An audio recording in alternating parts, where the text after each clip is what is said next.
the boy suddenly heard the sound of chopping meat next door, and every time it was 12 o'clock midnight. At first he didn't pay attention to it. He thought it was the other guy getting off work, but soon he realized something strange, because every time the sound of chopping meat, a foul smell would come out. In order to find out what his neighbor was doing, he poked his head out the window several times to check, and was horrified to find, whenever the neighbor started chopping meat, the disgusting smell would attract wild cats. What's even more puzzling is that the neighbor didn't chase it away, but every time, as if they knew it in advance, he fed the cats freshly chopped meat. The boy was scared. In the following days, he watched his neighbor's movements many times, but he never saw anyone come out. That night, he came home and walked downstairs, and to his horror, he realized his light was on, so the boy rushed up, but after a quick search he found nothing unusual. To find out what had happened, he pulled up a stool and sat in the corner, turned off the light and waited for him to show up, and sure enough, just after midnight, the sound of chopping meat started again. When he heard it, he went to check it out. A black cat passed by the window, and left a pile of cat poop on the windowsill. He had an idea. He wrapped the cat poop in toilet paper. The next day he asked a friend to take it to the laboratory, but the test results surprised him. It was a human nail. Now the boy was completely panicked. He felt that his neighbor had a secret to hide. He went to the agent who rented him the apartment, and told her about it. He hoped to get himself a new apartment, but the girl didn't believe him. She stayed in the guy's room that night. She wanted to know if he was telling the truth, but when she was getting ready for bed, she accidentally tore the wallpaper off the wall. The next moment, they were so shocked they couldn't speak. The wall was covered with bloody handprints. The girl told him, "I had heard that there was a mom living here, with a son. Then the son died. The mom went crazy. She locked herself in the house all day. Soon after that, the mom died. She just hung there."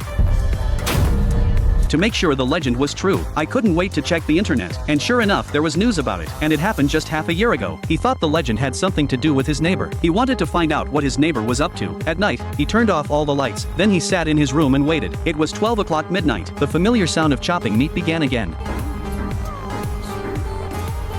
This time he didn't hesitate. He removed the ventilation pipe and looked inside, but the hole was too small. He couldn't see anything, so he had an idea. He bent a coat hanger and made a simple cell phone holder. Then he climbed to the hole again and put the cell phone in. A few moments later, the phone captured the neighbor's house, but the kitchen was empty, not a soul in sight. After some thought, he put the phone in. Then he took out the coins he had on him. He smashed the kitchen window. He heard a noise from the kitchen next door. He hurriedly took the phone down to check, but he was shocked by what he saw inside.